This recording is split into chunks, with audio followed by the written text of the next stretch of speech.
오늘 믿음으로 방주를 짓다 이런 제목으로 말씀을 함께 나누려고 합니다. 첫째 주에는 믿음으로 이 정도쯤 되면 외우실만 하시네요. 네. 개인적으로 얘기하고 싶으면 다들 외우시던데 이제 전체적으로 물으십니다. 첫째 주에는 믿음으로 요단을 건너다. 둘째 주 지난주에는 믿음으로 골리앗을 이기다. 오늘은 믿음으로 방주를 짓다. 이런 제목입니다. 참 제목도 잘 지어요. 그죠? 네.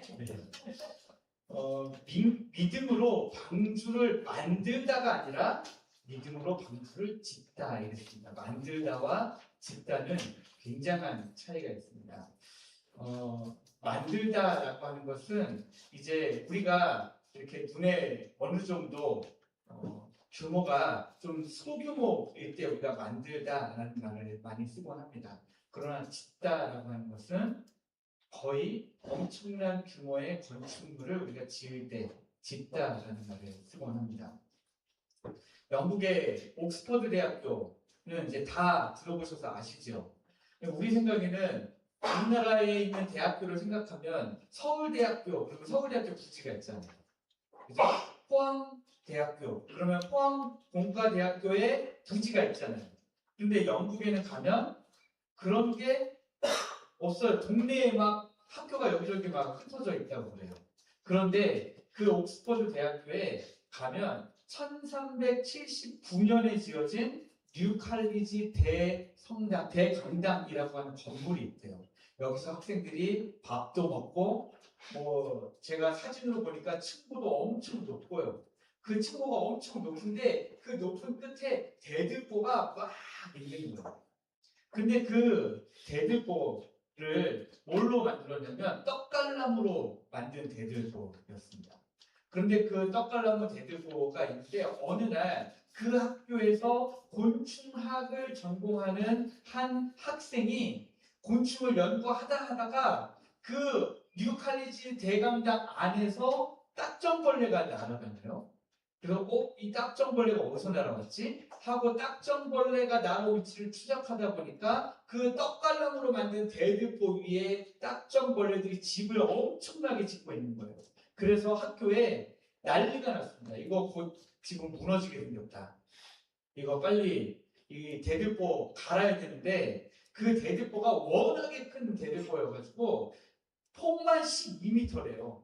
12m 되는 그런 대들보를 도대체 어디서 구하냐. 이렇게 학교에서 이제 관리하는 그런 위원회에서 난리가 난 겁니다. 그런데 당시 영국 전역을 들어도 이걸 어떻게 할 수가 없는 거예요. 이때가 언제냐면 19세기 말이니까 이제 거의 처음에 이 건물을 짓고 나서 500년이 지나서 이제 이런 일이 있었던 겁니다. 근데 그때 학교 주변에 숲이 있었거든요. 학교 소리의 숲.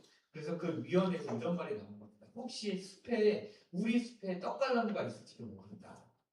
그래서 이제 산림을 관리하는 관리인을 불렀어요. 그런데 산림지기가 찾아와서 하는 말이 뭐냐면, 아이고 선생님들 도대체 언제쯤 나무를 찾으시려나 기다리고 있었습니다.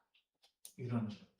그래서 이야기 자초지종을 들어보니까 대대로 이 대강당의 대들보를 교체할 때가 되면 교체할 수 있도록 500년 전부터 이 숲을 관리해왔다는 거예요. 그게 인수인계를 받을 때마다 다음 산림관리원들에게 계속해서 전수되어 왔던 내용이 뭐냐. 나중에 저 대강당의 대들보를 교체할 때 여기 있는 떡갈나무를 쓰도록 하시고. 제가 이 이야기가 믿겨지지가 않아가지고 이제 관련 자료를 막 찾아보는데 유튜브에 이 학교의 관계자, 그 당시에 위원회에 있던 사람이 영상을 올렸더라고요. 그래서 제가 이걸 보고, 야, 진짜 이런 이야기가 있구나. 네. 세상 사람들의 눈에 500년 뒤를 위해 나무를 심는 일은 정말 이건 미련해 보이는 그런 일이죠. 당장 쓸모도 없고, 자기들은 그 나무가 다 크는 걸 볼 수는 있지만 그 나무가 사용되는 걸 보지도 못하고 죽을 텐데, 그 나무를 500년 뒤, 몇 년 뒤가 될지 모를 그 일을 위해서 나무를 심는다는 것은 굉장히 어려운 결정이었을 겁니다. 그러나 세월이 흐른 뒤에 보니까 보이지 않는 미래를 준비한 그들의 그 행동들 때문에 그 뉴칼리지라고 하는 엄청나게 유서 깊은 건물을 살려낼 수 있었던 가장 깊은 지혜로 증명되었다 하는 것을 우리가 볼 수 있습니다. 오늘 우리가 읽은 성경 본문에도 이들처럼 보이지 않는 미래를 위해서 무려 100년이라는 긴 시간 동안 묵묵히 거대한 나무를 베고 그 나무를 깎아서 배를 만들었던 사람 노아가 등장합니다. 창세기 6장이 묘사하는 당시 세상은 어땠냐? 폭력과 타락이 지배하는 곳이었습니다. 5절 말씀에 보니까요, 이렇게 기록하고 있습니다. 여호와께서 사람의 죄악이 세상에 가득함과 그의 마음으로 생각하는 모든 계획이 항상 악할 뿐임을 보셨다. 예, 그 당시 세상은 하나님께서 도저히 그냥 더 이상 내버려두면 안 되는 정도로 악하고 악한 그런 세상이었습니다. 힘이 곧 정의가 되는 세상이었고 약한 자들을 짓밟는 포악함이 온 세상에 가득했습니다. 바로 그때 13절 말씀 보니까 하나님께서 노아에게 청천벽력 같은 말씀을 하십니다. 13절 말씀에 하나님이 노아에게 이르시되 모든 혈육 있는 자의 포악함이 땅에 가득함으로 그 끝날이 내 앞에 이르렀으니 내가 그들을 땅과 함께 뭐하리라? 멸하리라 그랬습니다. 하나님께서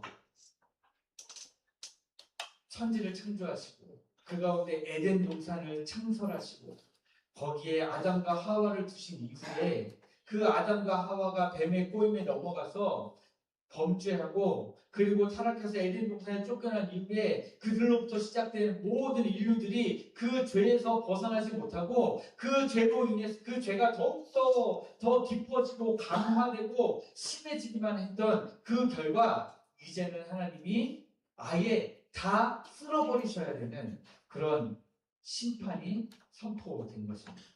그런데 이 온 세상을 멸망시키시겠다는 하나님의 계획을 노아에게 알려주신 이후에 하나님이 노아에게 다시 노아가 받아들이기 어려운 혹은 이해하기 어려운 비상식적으로 보이는 명령을 내리십니다.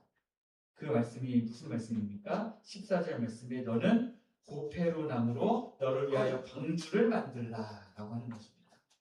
아까 제가 이제 예배당에 이렇게 들어오는데 우리 교회가 또 이 성경 지식 수준이 엄청 높은 교회잖아요.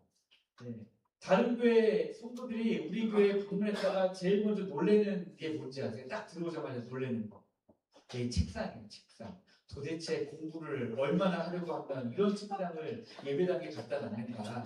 이제 그렇게 많이 놀라곤 하시죠. 그래서 제가 들어오는데 김성근 집사님은 오늘 성경을 읽으셔야 되니까 이거를 미리 타이핑을 치셔가지고 컴퓨터에서 타이핑을 치셔서 그걸 프린트 하셔가지고 그거를 계속 읽으신 거예요. 그러니까 요 고페르 나무가 눈에 많이 들어오셨나 봐요.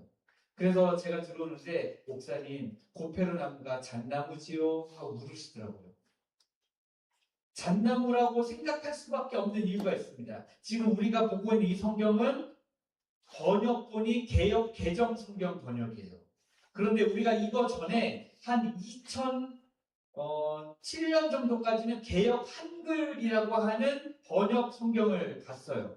거기에는 잣나무라고 나옵니다. 거기에는. 그런데 그 전에 우리 조상들이라고 하긴 좀 그러네요. 우리나라 초기 기독교 선구자들이 성경 번역을 할 때 고페르 나무라는 이 나무를 이해하기가 참 어려웠어요. 그리고 오늘날에도 아직 이 고페르 나무가 어떤 나무인지는 정의가 잘 안 됐어요. 그러나 방주를 만들기 위한 이 나무는 송진이 좀 나오고 송진 같은 그런 끈적끈적한 게 좀 나오고 이렇게 되는 그런 나무여야 됐었기 때문에 제일 우리나라 상황에서 비슷하게 가까운 나무가 잣나무였다라고 이야기해요. 그런데 이 고페르 나무는 그 이후에 개역 개정 성경 번역본을 만들면서 이제는 잣나무가 아닌 것은 확실하기 때문에 그냥 히브리어를 그대로 살려서 고페르 나무다 그냥 그렇게 번역을 해놓은 겁니다.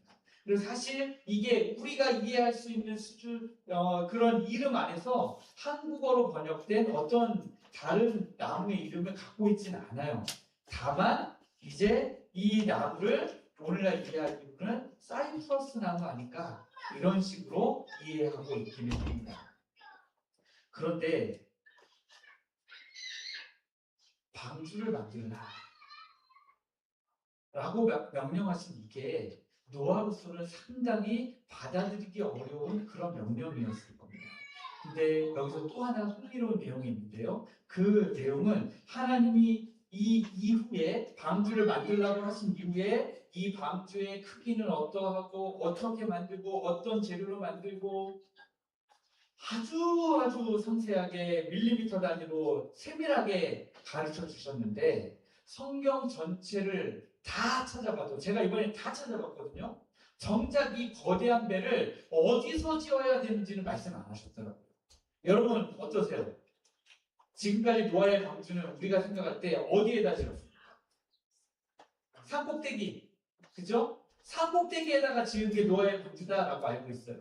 근데 성경을 찾아보면 산꼭대기에다가 방주를 지었다는 기록이 없어요.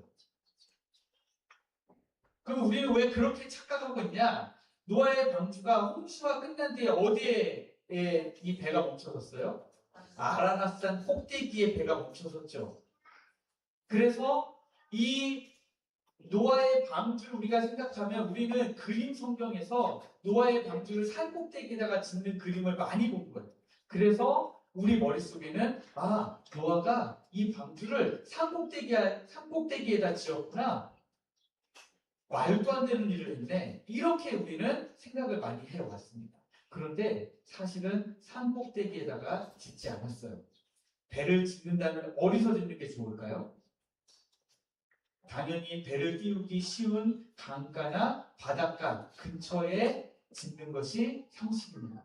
그런데 그런 지시조차 없이 하나님은 당장 배를 띄울 만한 물이 근처에 없는 메마른 땅 위에 노아 혼자 방주를 지어라. 그렇게 지금 말씀하고 계신 거예요. 이게 왜 어려운 명령이냐면 이스라엘의 지형을 좀 이해하시면 좀 좋습니다. 우리가 아는 바대로 무슨 호수가 있어요? 북쪽에 갈릴리 호수. 갈릴리 호수에서 남쪽의 사해까지 흐르는 강물이 뭐예요? 요단강. 그런데 이 요단강의 서편은 뭐예요? 오늘날의 무슨 바다예요? 요단강의 서편. 서편 끝까지 가면 있는 바다. 지중해입니다. 지중해. 그런데 이 이스라엘에서 이 요단강의 서편 끝까지 가서 만나는 지중해는 절벽이에요. 그래서 거기에다가 항구를 만들기가 쉽지가 않아요. 오늘날에는 만들 수 있겠죠. 그러나 그 당시에는 이스라엘 백성들은 그래서 바닷가로 잘 나갔다는 이야기가 없는 거예요. 바닷가가 분명히 있는데 여러분 바닷가가 있는 우리나라 민족은 어때요? 삼면이 바다여서 가는 곳곳마다 항구가 있잖아요. 나루터가 있고요. 뭐라도 있잖아요. 고기를 잡아서 뭐라도 생활을 하잖아요. 그런데 이스라엘에 대해서 이야기할 때 바다 물고기에 대해서 들어보신 적 있어요? 바다에 나가서 뭐 물고기 잡고 뭐 무역을 하고 항해를 하고 이런 얘기 들어보신 적 있어요? 왜 못했을까요? 그 서쪽 끝으로 가면 항구를 개척하기가 너무 어려워. 절벽이 쫙 이어져 있기 때문인 것입니다. 그러니까 노아가 하나님이 방주를 지으라고 하셨으니까 바닷가에 가서 지어야지 하고 바닷가에 가서 절벽 끝에 짓기가 쉬웠을까요? 어려웠을까요? 이거는 굉장히 어려운 일입니다. 그러면 또 바닷가로 가지 못한 이유가 있습니다. 바닷가로 가면 방주를 지을 만한 나무를 얻을 수 있었을까요? 얻을 수 없었을까요? 바닷가 쪽으로 가면 나무가 없는 거예요. 그래서 방주를 짓기에 적합하지 않았습니다. 그러니까 하나님의 말씀은 지금 노아로 하여금 지금 살고 있는 곳 근처에 방주를 지으라는 거예요. 여러분, 이 명령을 들은 노아의 마음은 어땠을 것 같습니까? 너가 지금 살고 있는 곳 근처에 이따만한 방주 배를 지어라. 라고 말씀하셨다면 아직 비가 올 것 같지도 않고, 사실 하나님 말씀하신 이 이후에 100년 뒤에 비가 내리는 거잖아요. 100년 동안 뚝딱뚝딱 배를 만드는 거예요. 이게 쉬운 일이 아닌 거죠. 만들다가 도대체 진짜 비가 오긴 오는 건가 싶기도 하고, 온갖 의심이 들고 별의별 마음이 다 들겠죠. 하나님 이거 만들게 하시려면 좀 여러 다른 사람들도 좀 나한테 좀 붙여줘가지고 같이 좀 만들게 해주시던지, 뭐 이런저런 생각 얼마나 많이 했겠습니까? 어떤 기상학적인 징조라든지 과학적인 근거도 없이 오직 하나님의 말씀이 내게 들린 대로 내 온 생일을 걸고 엄청난 크기의 배를 지어야 하는 노아의 마음을 생각해 보면, 야, 저는 저한테 하나님 말씀하셨으면 아마 못했을 것 같아요. 그러니까 제가 그때 안 태어났겠죠. 네. 그래서 하나님이 아마 저를 지금 태어나게 하셨을 겁니다. 홍수 심판이 선고되었을 때 노아 주변의 사람들은 어떤 반응을 보였을까요? 콧방귀를 꼈습니다. 히브리서 11장 7절은 이때 당시의 상황을 이렇게 기록하고 있어요. 아직 보이지 않는 일이었다라고 기록하고 있습니다. 그들 역사에 비가 내리거나 홍수가 나서 온 땅이 물에 잠긴 적이 한 번이라도 없었어요. 사람들은 맑은 하늘이라는 눈에 보이는 현실만 믿고 눈에 보이지 않는 하나님의 경고는 철저히 무시한 채 먹고 마시며 쾌락을 즐기는 일에 집중했습니다. 오늘 우리의 영적인 주소는 어떻습니까? 우리는 통계와 수치, 또 나에게 얼마만한 돈이 있는가? 나의 건강은 지금 어떤가? 건강검진 결과는 어떤가? 이런 눈에 보이는 지표, 손에 잡히고 눈에 보이는 어떤 현상에는 우리가 민감하게 반응하고 일희일비합니다. 그러나 영원한 심판이 다가오고 있다는 성경의 경고와 하나님의 이 약속 앞에서는 우리가 너무나도 무관심하거나 혹은 너무나도 영적으로 불감증에 빠져 있는 것은 아닌가 한번 돌이켜봐야 된다라고 하는 것입니다. 보이는 것은 믿으려고 하는 시대, 보이는 것만 믿는 시대로 우리가 살아가고 있어요. 보이지 않는 것을 믿지 않을 뿐만 아니라 마음속에서 무시하고 그것에 대한 경고를 완전히 귀등으로 흘려버리는 그런 시대를 우리가 살아가고 있다 하는 것입니다. 하나님의 말씀을 농담처럼 여기는 이 영적인 불감증 앞에서 우리는 이 노아의 믿음의 발걸음을 한번 살펴보려고 하는 거죠. 이 이해할 수 없는 하나님의 명령 앞에서 노아는 도망치지 않았습니다. 그는 배를 짓기 위해서 어떤 좋은 특별한 환경을 찾아가지도 않았고요. 장소에 대한 하나님의 침묵 속에서도 노아는 자신이 발디디고 살아가던 그 삶의 터전에서 바로 그가 살고 있었던 그가 있었던 바로 그곳에서 묵묵히 나무를 베고 방주를 짓기 시작합니다. 그런데 이 하나님께서 설계해 주신 방주의 크기가 너무 어마어마한 거예요. 오늘날의 이 척도로 환산해 보면요, 이렇게 이야기해 주더라고요. 제가 AI한테 물어봤어요. 그랬더니 KTX 열차 7량을 붙인 정도의 크기래요. 네. 7량이면 저는 뭐 짐작도 안 되네요. 네. 배수량으로 따지면 오늘날 배의 크기를 따질 때 배수량이라고 하는 걸로 따지거든요. 그 안에 이 배 밑에 물을 넣어가지고 이 균형을 잡잖아요. 그 배수량으로 따지는데 배수량으로 따지면 거대한 항공모함 정도 크기라고 그렇게 이야기합니다. 그런데 이 거대한 배의 구조를 살펴보면 우리가 정말 놀랄만한 사실이 하나 숨어 있습니다. 그건 뭐냐면 성경 원문에 보면 히브리어로 배라고 하는 뜻의 단어는 오니아라고 하는 단어예요. 오니아. 그런데 지금 하나님께서 노아에게 만들라고 하신 이 방주는 오니아라는 단어를 쓰지 않고 테바라고 하는 단어를 썼습니다. 그러면 테바라는 단어는 배라는 뜻이 있느냐? 테바는 배라는 단어의 뜻이 없어요. 테바라고 하는 것은 그냥 하나의 나무 상자라는 뜻이에요. 그러니까 이 노아가 만들었던 방주는 오늘날처럼 정교하게 우리가 그림에서 보듯이 앞뒤가 멋있게 유선형으로 돼가지고요. 진짜 배처럼 생긴 그런 게 아니라 진짜 이 직사각형의 나무 상자를 만드는 거예요. 직사각형의 나무 상자, 테바를 지금 노아가 만들고 있었다. 야, 그러면 사람들이 보고 궁금했겠죠? 도대체 저 나무 상자, 저 거대한 항공모함만한 나무 상자를 만드는데 저거 왜 만들지? 본 적 없는 그런 뭔가를 지금 노아가 만들고 있는 거예요. 그래서 테마는요, 사실 그냥 물에 뜨는 상자 같은 거예요. 그래서 이 노아가 만들었던 방주, 테마에는 어떤 목적지를 향해서 가려면 뭐가 필요합니까? 배에? 돛도 필요하고요. 그 다음에 또 뭐가 필요해요? 이 뒤에 이 키 뭐 이런 게 필요하잖아요. 그런데 그런 게 아예 없었다는 거예요. 목적지를 향해서 그냥 방향을 돌릴 수도 없는 나무 상자, 이 핸들이 없는 그런 배를 만들었어요.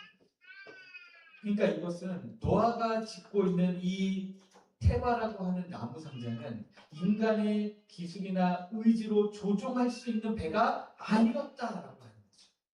오직 거센 물결이 치는 대로 하나님께서 이끄시는 대로 그냥 전적으로 표류하면서 살아있게만 만드는 나무 상자였다라고 하는 것입니다.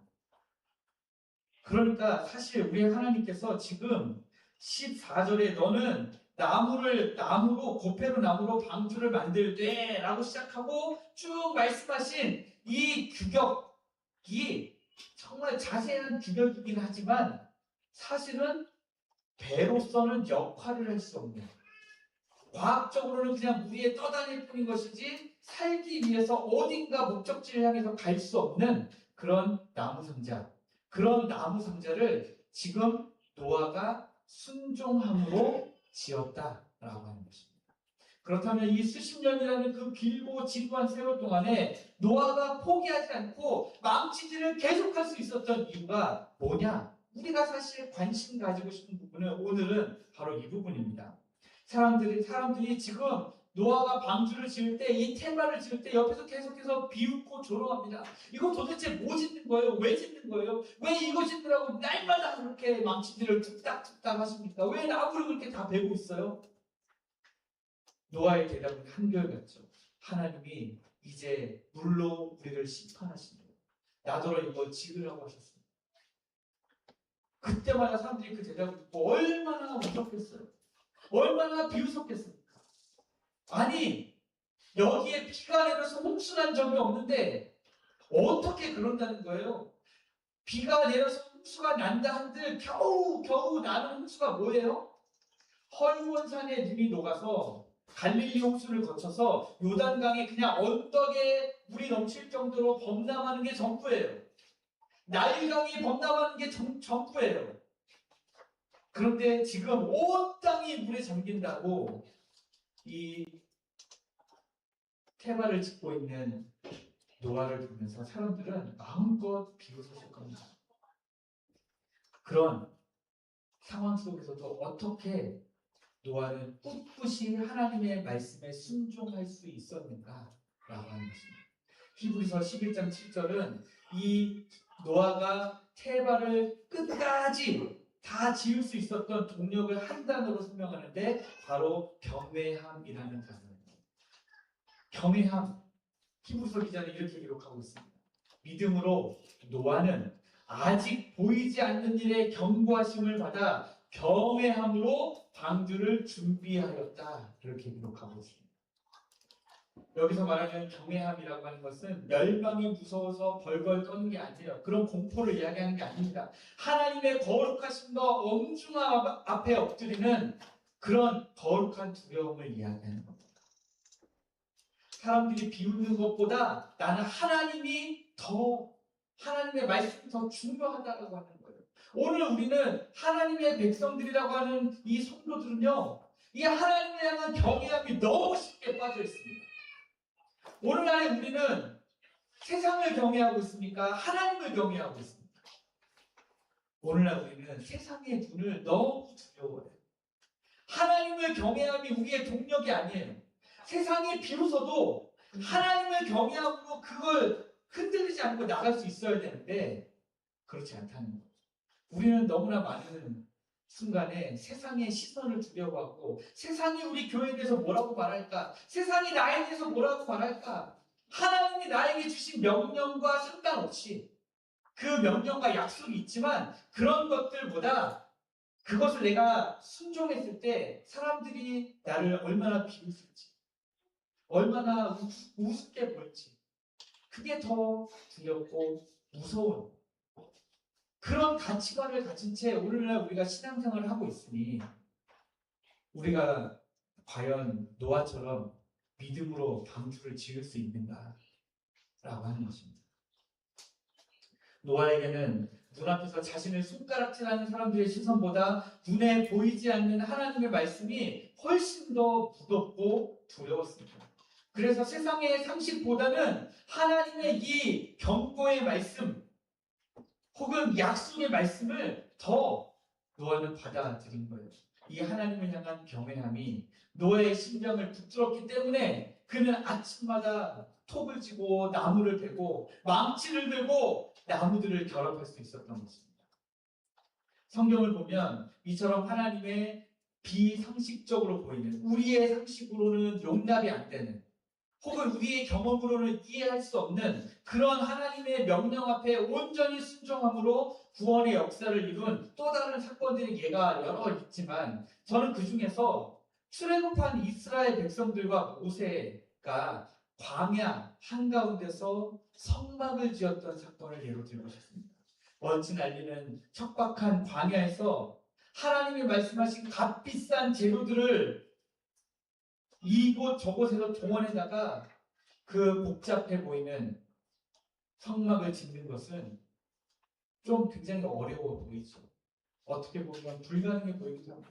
지금 겨우 텐트 하나 치고 지금 광야를 헤매기도 바빠 죽겠는데 어디 가서 하나님 말씀하신 그 비싼 재료들 다 가져와가지고 백향목 가져오고 뭐 가져오고 해가지고 성막을 짓고 가운데 휘장을 둘러치고 지금 그럴 정신이 없겠습니다. 그러나 모세는 하나님께서 산에서 하나님을 배웠을 때 하나님이 보여주신 그 설계도 그 양식 그대로 철저하게 성막을 지었습니다. 자신의 생각이나 편의를 더하지 않고 온전히 말씀대로 지었을 때 완성된 그 장막 위에 우리 하나님이 하나님의 영광이 충만하게 임했다. 성경은 그렇게 기록하고 있습니다. 노아가 방주를 짓는 이 과정 역시 철저하게 하나님의 설계도를 따라갔습니다. 순종의 과정 가운데 우리가 결코 놓치지 말아야 할 또 다른 요소 하나는 여기에 중요한 복음의 예표가 숨어 있다라고 하는 것입니다. 여기 14절 말씀 후반에 보시면 그 안에 칸들을 막고 역청을 그 안팎에 칠하라 이렇게 되어 있습니다. 이 역청이라는 말은 코페르라고 하는 말인데요. 이 코페르라고 하는 말이 어떤 말과 어원을 같이 하냐면 속죄 제물과 어원을 같이 합니다. 그러니까 이 역청을 바르라 칠하라 한 것은 이 배가 나무 상자를 만든 이후에도 물이 안으로 들어오지 못했던 것은 물이 들어오면 그 안에 있던 생명들 어떻게 됩니까? 다 죽을 수밖에 없잖아요. 그런데 물이 들어오지 못했어요. 뭐 때문에 못 들어왔어요? 역청을 발라서 못 들어왔습니다. 근데 그 역청이라는 단어가 어원을 같이 하고 있는 뜻이 뭐냐면 속죄 제물이라고 말씀드렸습니다. 다시 말해서 우리 주님께서 우리를 위하여 흘리신 그 보혈 때문에 지금도 사탄이 우리 인생의 믿음의 방주를 무너뜨리려고 하지만 감히 사탄의 그 물이 우리 인생 가운데 넘쳐 흘러들어오지 못하고 있다라고 하는 것을 보여주고 있는 것입니다. 죄인은 우리의 그 갈라진 틈새를 완전한 은혜로 덮어주시는 예수 그리스도의 보혈, 바로 그 십자가의 호패를 속죄 제물이 바로 우리를 살리고 있다라고 하는 것입니다. 여러분, 이렇게 방주가 완성되었을 때 성경은 이 노아의 방주를 짓는 여정을 아주 묵직한 한 문장으로 결론 짓고 있습니다. 22절 말씀, 제가 너무너무 좋아하는 말씀인데요. 같이 한번 읽어보겠습니다. 22절 시작. 노아가 그와 같이 하여 하나님이 자기에게 명하신 대로 다 준행하였다. 저는 이 말씀을 너무 좋아합니다. 거대한 방주를 짓는 그 100년에 가까운 세월 동안에 얼마나 수많은 타협의 유혹이 있었겠어요. 경험으로 볼 때 창문은 여기가 아니라 저기다가 내는 게 맞고, 아니 하나님 이렇게 말씀하셨지만 내 경험상 배를 이렇게 만들면 안 될 것 같고, 역청을 바르라고 하셨지만 내 생각엔 역청보단 이게 더 나을 것 같고, 여러 가지 타협하고 싶은 부분이 있었을 겁니다. 뭔가 노아의 눈에 만들다 보면 노아가 이 배를 100년 동안 혼자 만들었는데 얼마나 나중에 숙련됐겠어요. 배를 만드는 데 있어서 역사상 최고의 전문가는 저는 노아라고 생각합니다. 그런데 그 노아가 배를 100년 동안 지으면서 나중에는 눈 감고도 이 부분을 이렇게 해야 되겠다 하는 부분이 있었을 겁니다. 그럼에도 불구하고 그는 거대한 방주를 만드는 동안에 단 한 부분도 타협하거나 변형시키거나 하나님의 말씀에서 벗어나지 않고 그 모든 세밀한 규격까지 다 지켜서 하나님의 말씀에 준행해서 방주를 지었다라고 하는 거예요. 방주를 마음대로 만든 게 아니라 철저한 설계도에 맞춰서 집을 지어 올린 것입니다. 성도 여러분, 믿음은 어느 날 갑자기 일어나는 기적의 이벤트가 아닙니다. 내가 신앙생활 하다 보니까 어느 날 갑자기 기적이 일어나고, 갑자기 놀라운 일이 일어나고, 갑자기 하나님이 새 일을 행하시고, 하나님이 갑자기 무슨 일을 하는 그런 것이 아니다라는 거예요. 하나님이 일하실 때까지 믿음을 가지고 포기하지 않고 낙심하지 않고 끝까지 그 약속의 말씀을 붙들고 걸어가면 경험할 수 있는 것이 바로 우리 하나님의 놀라운 일이다라고 하는 거예요. 우리는 환경이 갖춰지면 순종하겠다라고 말합니다. 그러나 하나님은 지금 그렇게 말씀하지 않으세요. 지금 너 있는 곳 그 자리에서 방주를 지으라는 거예요. 노아가 자신이 있던 그 자리에서 나무를 깎고 베어서 망치를 들어서 방주를 만들었듯이, 하나님은 오늘 우리에게도 처해 있는 바로 그 자리에서 말씀의 설계도대로, 하나님의 약속의 말씀대로, 명령대로 매일매일 성실한 일상의 순종을 이어가라 말씀하고 계신 겁니다. 사랑하는 성도 여러분, 말씀 맺으러 갑니다. 세상은 여전히 눈에 보이는 것만 믿어야 돼. 과학적인 것만 믿어야 돼. 이성적인 것만 우리는 받아들일 수 있어. 합리적인 것만 우리는 이해할 수 있어. 그 외에 하나님이 말씀하셨다고 하면서 하는 불합리해 보이고 비이성적으로 보이고 비합리적이고 비과학적으로 보이는 모든 일들은 다 거부하는 그런 시대에 우리는 살고 있습니다. 그러나 우리는 어떤 사람입니까? 주님을 알지 못하거나 믿지 않는 사람들은, 혹은 믿었다가도 낙심해서 떠난 사람들은 그럴 수 있어요. 그러나 우리는 어떤 사람들이냐는 거예요. 우리는 보이지 않는 하나님의 경고와 약속을 가장 확실한 실체로 믿는 사람들이에요. 우리 그렇잖아요. 믿음으로 방주를 짓는 믿음의 동역자들 아닙니까? 제가 짓는 방주와 여러분들이 짓는 방주가 같은 방주여서 방주와 방주가 연결돼서 항공모함 저리 가라 할 정도의 엄청난 사이즈의 방주를 지어가는 사람들이 바로 우리들 아닙니까? 여러분, 이제 우리가 함께 믿음의 방주를 지어가기를 원합니다. 근데 우리가 짓는 그 믿음의 방주에는 뭐가 없다고요? 조타 장치가 없어요. 조향 장치가 없어요. 그래서 어디로 갈지 몰라요. 우리를 인도하시는 것은 오직 하나님의 말씀입니다. 그래서 우리 인생의 모든 키를 다 하나님 앞에 맡겨드려야 되는 거예요. 그리스도의 보혈이라는 든든한 역청으로 덮인 은혜 안에서 오늘 여러분들의 삶의 자리로 나아가셔서 순종의 망치를 일단 먼저 드십시오. 순종의 톱을 먼저 드십시오. 그래서 먼저 썰고 두드리고 우리가 방주를 지어가기를 원합니다. 세상에 소음이 커지면 커질수록 우리는 말씀의 통치를 해야 되고요. 기도의 망치질을 멈추지 말아야 됩니다. 그러므로 오늘 우리가 가정에서 여러분의 삶의 모든 현장에서 여러분들이 두드리시는 여러분들이 지금 배우고 계시는 그 작고 묵직한 순종의 망치소리, 톱소리들이 모여서 마침내 나를 살리고 교회를 살리고 지역을 살리고 우리 교회가 작지만은 한국 교회를 살리는 하나님의 놀라운 역사가 일어나기를 주님의 이름으로 축복합니다.